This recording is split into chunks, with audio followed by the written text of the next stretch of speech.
जी बिल्कुलु खजियुनि जे मशहूरु ज़िले ख़ैरपुर मीरस जे मुख़्तलिफ़ शहरनि जी कुंभई उन जे आस पास वारनि इलाइक़नि में बि जेके खजियुनि जो फ़सुलु आहे उहो हिन वक़्तु मुकमिल तौर ते तयारु थी वियो आहे। खजियुनि जे फ़सुल जी जेका वढाईअ वारो मरहलो आहे उहो पिणु जारी आहे ऐं वढाई करे उन खां पोइ डंग ऐं डोका अलॻि कया पिया वञनि। असां हिन वक़्तु हिकिड़ी भठी ते मौजूदु आहियूं। हिते जेके आहे वॾे मिक़दार में जेके आहिनि ॾोॾा डंग पहुची वियो आहे, पर मां तव्हांखे ॿुधाईंदो हलां त हिन वक़्तु ताईं जेको आहे उहो अञा मार्केट हिन जो थी सघी, रेट जारी न आहे थी सघियो।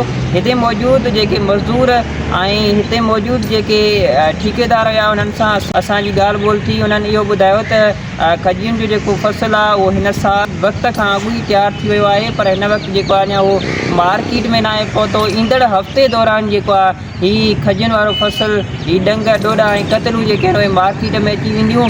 मां तव्हांखे इहो पिणु ॿुधाईंदो हलां त काल्ह जेको आहे हल्की बरसाति पई हुई जंहिं सबबु जेको आहे काफ़ी जेको आहे खजियुनि जे फ़सुल खे नुक़सानु पहुतो आहे। जेकी खजियूं कटियल न आहिनि उन्हनि में जेकी बीठल डंग ऐं डोका हुआ उहे ख़राबु थियणु शुरू थी विया हुआ, जंहिं सबबु जेकी बाग़ाई हुया उहे सख़्तु परेशान हुया। त गुज़िरियल 2 सालनि में जेके खजियुनि जो फ़सुलु आहे, जेको हीउ डंगनि डोकनि ऐं कतलनि जो फ़सुलु आहे, इहो बरसाति पवण सबबु ज़ाया थी वियो हो, जंहिं करे मार्केट में कतलूं तमामु ब्लैक रेट ते विकिरो थी रहियूं हुयूं ऐं अणल बि हुयूं। पर हिन साल माशाअल्लाह जेको आहे तमामु वॾे मिक़दार में हीउ जेको फ़सुलु आहे उहो लही वियो आहे ऐं हिन वक़्तु जेके बाग़ाई आहिनि उते पंहिंजा मज़दूर छॾे हुननि खे कटाईअ जो सिलसिलो जारी आहे।